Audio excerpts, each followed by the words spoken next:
नमस्कार साथियों, आप सभी का स्वागत है एजुकेशन लाइन में। दोस्तों, कक्षा 8वीं के लिए विज्ञान का जो इम्पोर्टेंट पेपर है वो यहाँ पे लेके आ चुके हैं। तो और पूरा पेपर है साथियों, आपको अच्छे से पढ़ लेना है। बोर्ड एग्जाम में जो आपका पेपर है वो इसी बेस पे आने वाला है और बहुत सारे पर्सन आपको रिपीटेड देखने को मिलेंगे, जिससे कि आपके अच्छे अंक बोर्ड में आ जाएंगे। तो आपको क्या करना है कि पूरा वीडियो अच्छे से देख लेना है। साथ ही साथ इसकी अगर पीडीएफ फाइल आपको चाहिए तो पीडीएफ फाइल दोस्तों आपको हमारे ऐप से और हमारे जो व्हाट्सएप है वहाँ से मिल जाएगी। बाकी दोस्तों, आप का कोई भी कमेंट है तो आप हमें कमेंट कर सकते हैं। फसल हमारी हो, अच्छा उत्पादन हो, उसके लिए हम उसमें क्या करते हैं, खाद मिलाते हैं। ठीक है। बीज क्या होते हैं? बीज तो एक प्रकार से फसल का काम कर रहे हैं। कीटनाशी क्या करेंगे, जो अनावश्यक रूप से जो कीड़े लग जाते हैं उनमें, उसके लिए करते हैं।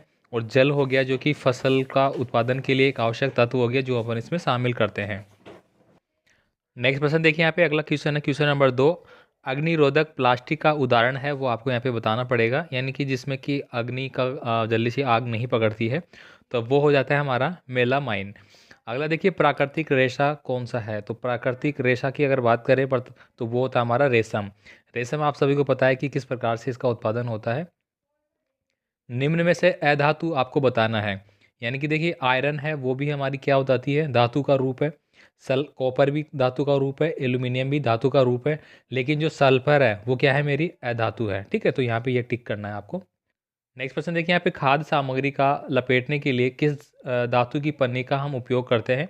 तो आपने देखा होगा कि आप जब स्कूल में लंच बॉक्स ले जाते हैं या कोई भी कहीं पे भी आप होटल में मान लीजिए, रेस्टोरेंट में मान लीजिए, वहाँ पे अगर कुछ खाने की चीज़ लेते हैं तो उसको एल्यूमिनियम फॉइल में डाल के दिया जाता है आपको। ठीक है, तो यहाँ पे ऑप्शन नंबर बी मेरा सही आंसर रहेगा। साथियों, आपसे रिक्वेस्ट है, चैनल पे नए हैं तो प्लीज़ चैनल को सब्सक्राइब जरूर कर लेना। बोर्ड एग्जाम 2024 की आपकी संपूर्ण तैयारी करा दी जाएगी। और साथ ही साथ दोस्तों, मैं आपको बता रहा हूँ कि जो आपकी पीडीएफ फाइलें हैं वो भी आपको मिल जाएगी ऐप पे। आपको बस 5-7 दिन और वेट करना पड़ेगा और आप वहाँ पे अपना क्यूज़ भी दे सकते हैं। मैं आपको बता दूंगा, डेमो के बेस पे एक वीडियो बनाऊंगा आपके लिए, जिसमें आपको सारा समझ में आ जाएगा कि आपको किस प्रकार से परीक्षाओं की बेहतर तैयारी आप वहाँ पर कर सकते हैं। और वो भी मात्र बिल्कुल 0 रुपये में, बिल्कुल फ्री रहेगा आपके लिए, बिल्कुल सब कुछ। यहाँ पे देखिए, अगला है, सभी सजीव श्वसन के समय कौन सी गैस अंदर लेते हैं? तो जब अपन सांस लेते हैं तो ऑक्सीजन गैस लेते हैं, तो यहाँ पे ऑप्शन नंबर ए सही आंसर हो जाता है। आगे देखें, यहाँ पे सिंचाई की 2 पारंपरिक एवं 2 आधुनिक विधियों के नाम आपको लिखने हैं। अगर मैं पारंपरिक विधियों के ऊपर नाम लिखूँ तो आप यहाँ पे लिख सकते हैं कि पारंपरिक रूप में हम किससे करते थे भाई, नलकूप से। ठीक है, या फिर अपन लिख सकते हैं कुओं से, या फिर अपन लिख सकते हैं बावड़ियों से। ठीक है, या फिर आप लिख सकते हैं नहरों से। ये सारी चीज़ें के माध्यम से अपन करते थे। तो यहाँ पे 3-4 नाम मैंने बता दिए। आधुनिक की अगर मैं बात करूँ तो आधुनिक में क्या चल रहा है अभी, ड्रिप पद्धति। ठीक है, ड्रिप ड्रिप पद्धति का नाम आप लिख सकते हैं यहाँ पे। ठीक है, जो बूंद बूंद करके चलती है ना, वो वाली। अब यहाँ पे देखिए, अगला है, उर्वरक क्या है और ये कितने प्रकार के होते हैं? यहाँ पे देखिए, उर्वरक वे रासायनिक पदार्थ है जो विशेष पोषक से समृद्ध होते हैं। जिस प्रकार से urea, ammonium sulphate, super phosphate, potash, ये क्या है आपके, किसके उदाहरण है भाई, उर्वरकों के उदाहरण है यहाँ पे। ठीक है, ये उर्वरकों के लिए यहाँ पे मैंने लिखा है। अब देखिए, खाद और उर्वरक में क्या अंतर है? देखिए, खाद और उर्वरक में 2 अंतर हैं, क्योंकि इसमें क्या होता है, विशेष प्रकार के पोषक तत्व होते हैं, जबकि जो खाद होते हैं उसमें प्राकृतिक प्रकार के होते हैं, प्राकृतिक रूप से होते हैं। ठीक है। नेक्स्ट देखिए, यहाँ पे थर्मोप्लास्टिक एवं थर्मोस्टिंग प्लास्टिक के मध्य जो अंतर होता है वो आपको लिखना पड़ेगा। अब देखिए, यहाँ पे बहुलक जो पॉलीमर से आपका क्या आशय है, ये आपको बताना पड़ेगा भाई, ये क्या होता है। नायलॉन के रेशे का मुख्य गुण क्या है? दोस्तों, नायलॉन 36 वगैरह आपने पढ़े होंगे, जो कि क्या है, एक प्रकार से कृत्रिम है, मानव निर्मित होते हैं ये, और इनसे बहुत सारी चीज़ें बनाई जाती हैं, उनके बारे में आपको लिखना होगा। क्या प्लास्टिक उष्मा विद्युत का कुचालक है? स्पष्ट कीजिए। तो बिल्कुल, जो प्लास्टिक होती है वो क्या होती है, विद्युत की कुचालक होती है। अब देखिए क्यों होती है, क्योंकि प्लास्टिक के अंदर क्या होता है कि कोई भी कंडक्टिव मटेरियल नहीं पाया जाता इस प्रकार का। ठीक है, यानी कि प्लास्टिक में क्या होगा कि ये एक प्रकार से इसका जो मटेरियल है वही एक डिफरेंट टाइप का होता है। इसको अपन अधातु लेते हैं। किस प्रकार में लेते हैं, अधातु की श्रेणी में आती है ये। ठीक है, अब यहाँ पे जो धातुएं होती हैं वही क्या करती है, कंडक्टिविटी लाती है, सिवाय किसके, जो अपन पेंसिल यूज़ करते हैं ना, ग्रेफाइट, उसके। तो यहाँ पे आपको बताना पड़ेगा कि ये बिल्कुल नहीं होती है, क्योंकि इसमें कोई भी इलेक्ट्रॉन जनरेट नहीं होते हैं। इस कारण जो भी आपकी किताबी भाषा है वो आप यहाँ पे लिख लेंगे भाई।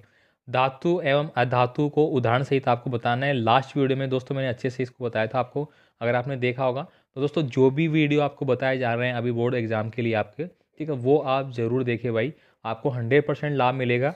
अब देखिए आपके सामने हम क्या कर सकते हैं, ज़्यादा से ज़्यादा आप सामने क्वेश्चन रख सकते हैं बोर्ड के लिए कि मोस्ट इम्पोर्टेंट सारे क्वेश्चन। एक तो होता है कि आपको पूरी किताब पढ़े और एक होता है कि आपके पेपर के माध्यम से आप मोस्ट इम्पोर्टेंट पर्सन पढ़े। अब इतना आपको बता दिया जाता है, बाकी आपको खुद को भी थोड़ी मेहनत करनी है भाई, ठीक है।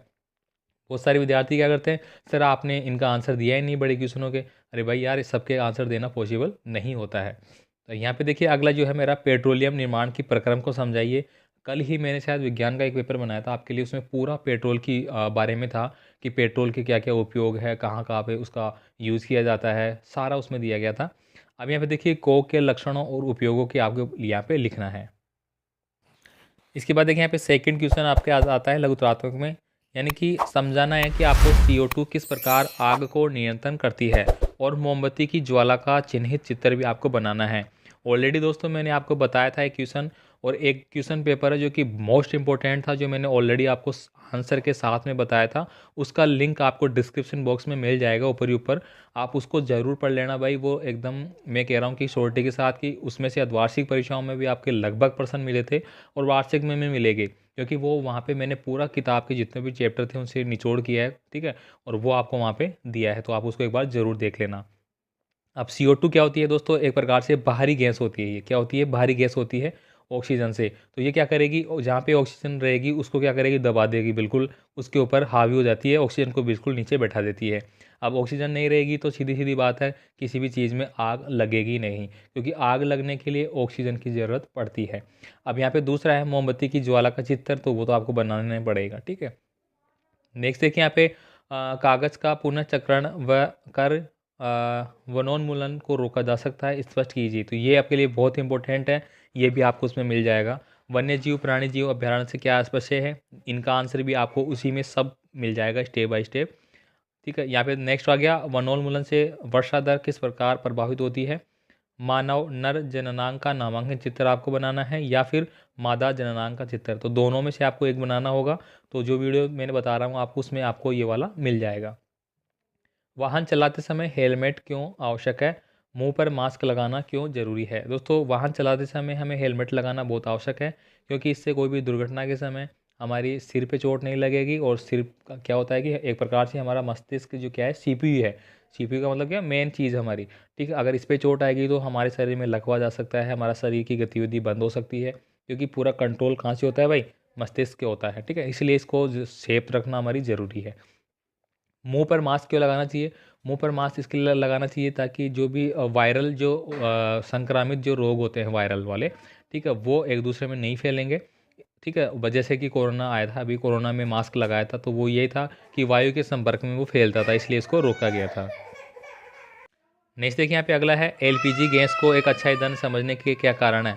तो दोस्तों इसका आंसर भी आपको विस्तार पूर्वक है, वो इस वीडियो में मिल जाएगा विद आंसर, आप देख लेना भाइयों। अब देखिए यहाँ पे IVF इन्वेट्रोनिसेशन से आप क्या समझते हैं। वन्य जीव का संरक्षण क्यों आवश्यक है, दोनों का आंसर आपको बताना पड़ेगा। पेट्रोलियम के विभिन्न घटकों के बारे में आपको लिखना है, और कृषि कार्यों के उपयोगों के बारे में आपको लिखना है। तो यहाँ पे आपको कृषि कार्यों में उपयोग किए जाने वाले जो औजार उनके बारे में बताना है, जैसे कि हल क्या काम में आता है, कुदाली क्या काम आती है, कल्टीवेटर किस काम आता है, हार्वेस्टर क्या काम आता है, ड्रिप तंत्र क्या काम आता है, ठीक है। ये सारे आपको बताने पड़ेंगे, इनके बारे में पढ़ लेना। मोस्टली अगर यहाँ से मैं बात करूँ तो आपको कल्टीवेटर, हल और ये ड्रिप वाली, ये तीन चीज़ें तो आपके लिए 99% आपकी संभावना रहती है एग्ज़ाम में आने की, क्योंकि लास्ट ईयर भी ये दो तो आ चुके हैं, इसलिए मैं बता रहा हूँ आपको। यहाँ पे देखिए अगला है, निम्न पर आपको संक्षेप में टिप्पणी लिखनी है। रणथंभौर राष्ट्रीय उद्यान, केवला देवी राष्ट्रीय उद्यान, राष्ट्रीय मरुद्यान, सरिस्का बाघ राष्ट्रीय परियोजना। तो किसी एक पे आप लिख सकते हैं। रणथंभौर आपका सवाई माधोपुर में होता है, केवला देवी भरतपुर में है आपका, ठीक है, और राष्ट्रीय मरुद्यान आपको बताना है सरिस्का जो कि अलवर में पड़ता ही है, ठीक है। कोयला हमें कहाँ से प्राप्त होता है और ये कैसे बनता है, इसकी विधि आपको बतानी पड़ेगी।